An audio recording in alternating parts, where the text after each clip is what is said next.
बातमी परभणीमधून आहे। परभणीत आंबेडकरी अनुयायी जे आहेत ते आता रस्त्यावर उतरलेले आहेत। आंदोलकांनी नंदीग्राम एक्सप्रेस रोखून धरलेली आहे। माथे फिरून संविधानाचा अपमान केला असा आरोप यावेळेस आंबेडकरी अनुयायांनी केलेला आहे।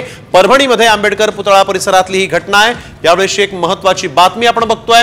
परभणीमध्ये आंबेडकर पुतळा परिसरात आपण बघतोय की अनुयायी जे आहेत ते रस्त्यावर उतरलेले आहेत आणि एका माथे फिरून संविधानाचा अपमान केल्याचा आरोप त्यांनी केला आणि थेट त्यांनी एक्सप्रेस जी आहे ती थांबवून ठेवलेली आहे। नंदीग्राम एक्सप्रेस आंदोलकांनी थांबवलेली आहे। माथे फिरून संविधानाचा अपमान केला असा आरोप आंबेडकरी अनुयायांनी केला आहे आणि आंदोलकांनी नंदीग्राम एक्सप्रेस जी आहे ती रोखलेली आहे।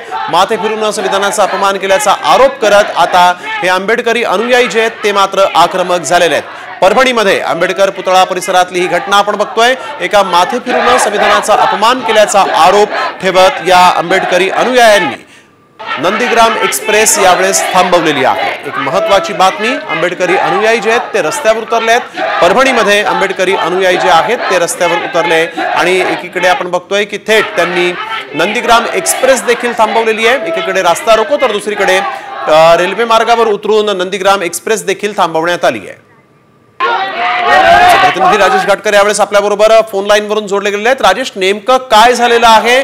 पोलिसांनी या प्रकरणी काय भूमिका घेतलेली आहे आणि ही नंदीग्राम एक्सप्रेस किती वेळात इथून सोडतील या संदर्भात काही माहिती? आज परभणी जिल्ह्यामध्ये ठिकठिकाणी हिंदू बांगलादेशवर अत्याचाराच्या विरोधात हिंदूंचे मोर्चे निघाले होते, पण दुपारच्या वेळेस सायंकाळच्या वेळेस स्टेशन रोड असल्या बाबासाहेब आंबेडकर यांच्या पुतळ्याच्या हातामध्ये असलेली संविधानाची प्रत एका अज्ञात इसमानं खाली फेकल्यामुळं ते लक्षात आलं, आंबेडकर लक्षात आलं आणि त्यानंतर मग सगळेजण एकत्र येत त्यांनी स्टेशन रोड परिसरात रस्ता रोको केलं आणि त्यानंतर सगळा जमाव हा रेल्वे स्टेशनकडे जात त्यांनी नंदीग्राम गाडी रोखून धरलेली आहे आणि आता पोलिसांनी आंबेडकर प्रेमी यांच्यामध्ये सध्या बातचीत सुरू असून पोलिसांनी अज्ञात व्यक्तीविरुद्ध गुन्हा दाखल करून त्याला अटक करण्याची तसं आश्वासन दिल्यानंतर आता आंबेडकरांना शांत झालेले आहेत।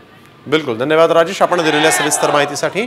तर आपण बघतोय भीम अनुयायी जे आहेत ते आक्रमक झालेले आहेत। संविधानाचा अपमान केल्याचा आरोप त्यांनी या ठिकाणी केला।